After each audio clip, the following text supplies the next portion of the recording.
Hey everyone, Luke Gordon, physical therapist here, and today I want to talk to you about some bad advice that I hear all the time given to our senior patients here at the clinic.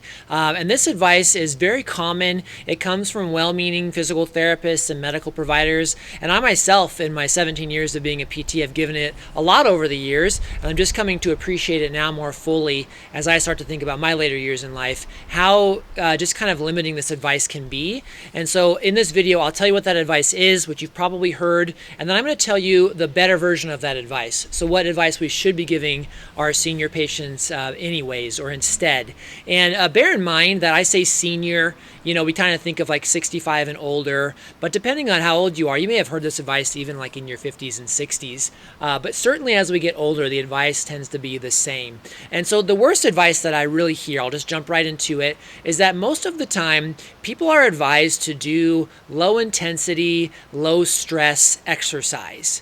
So for example, just the other week, I had a patient come in. He's a really active, probably about 72, 74. He walks a lot. He swims. He goes to the gym and does some weights and things like that. And he comes to me for PT, and he's got hip pain and knee pain. And it turns out he's got some issues with his, joint pain caused by muscular weakness, which is super common, by the way.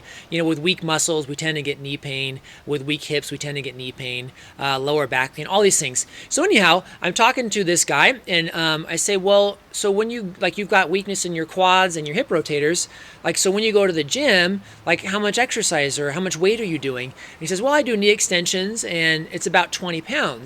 I said, well, why is the weight so low? He said, well, that's what I've been told. I've been told by my doctor, for example, that I should go and just do cardio.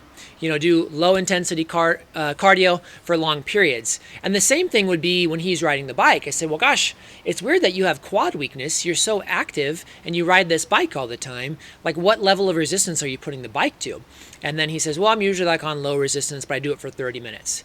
So this is where I think the advice is not great, because people need, as we get older, we need to maintain strength and we need to maintain muscle mass.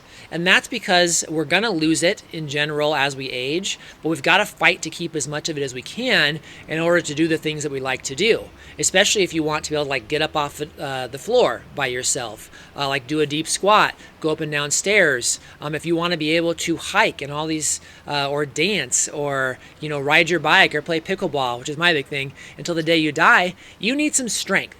So that's where I think the advice needs to shift a little bit. Yes, cardio in and of itself is good to do. So don't get me wrong there. Cardio is good for you. But doing some strengthening at least 2 to 3 times a week is extremely good for you. So it's good for your muscle mass. It's good for your bone density. It's been shown to increase your longevity, so you're going to live longer if you can stay stronger. So again, the advice that we should be giving people is also throw in some higher intensity, more resistance activities that are more challenging 2 to 3 times a week.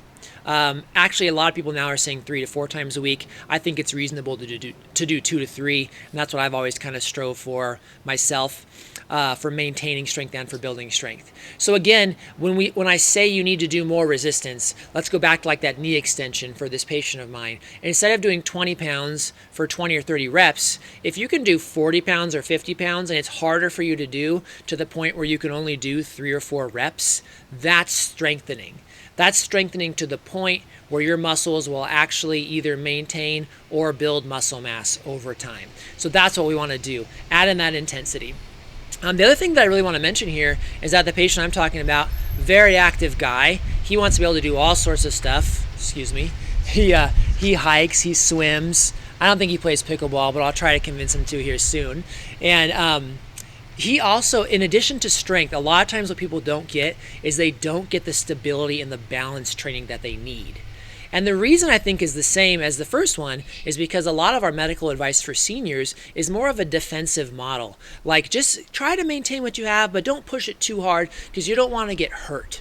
Now, I understand that very well. I don't want people to fall. I don't want people to get hurt. But the reality is, if you get weaker over time, and if your balance gets less stable over time, you are more likely to get hurt, and you are more likely to have a fall. So when it comes to stability and balance, your ability to move quickly, to stand on one leg without falling over, some of the more dynamic balance activities, like doing like a grapevine walk, where you're kind of like walking, foot over foot. Those things are hard to do. So if you don't ever practice those as you're aging, you will lose that ability. So you'll be much more likely to fall.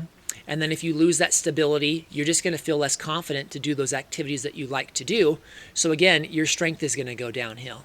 So in addition to this concept of don't only do low intensity exercise, you need to do more resistance, more like weight training, more high intensity exercise. We also need to focus on stability, so that you have dynamic control. So you can do things, you can move, you can twist, you can walk in the mall and turn your head quickly without fear of falling over, things like that. So again, that's kind of my roundabout take-home point today. It's been on my mind for weeks. But again, as we're aging, we need intense, higher intensity exercise. We need to do it in a safe environment though. So again, if you have poor balance, work with a PT who specializes in balance, and not just the PT who does kind of generic balance and gets you to like a real, I would say low level of balance, like, standing with your feet together and your eyes closed.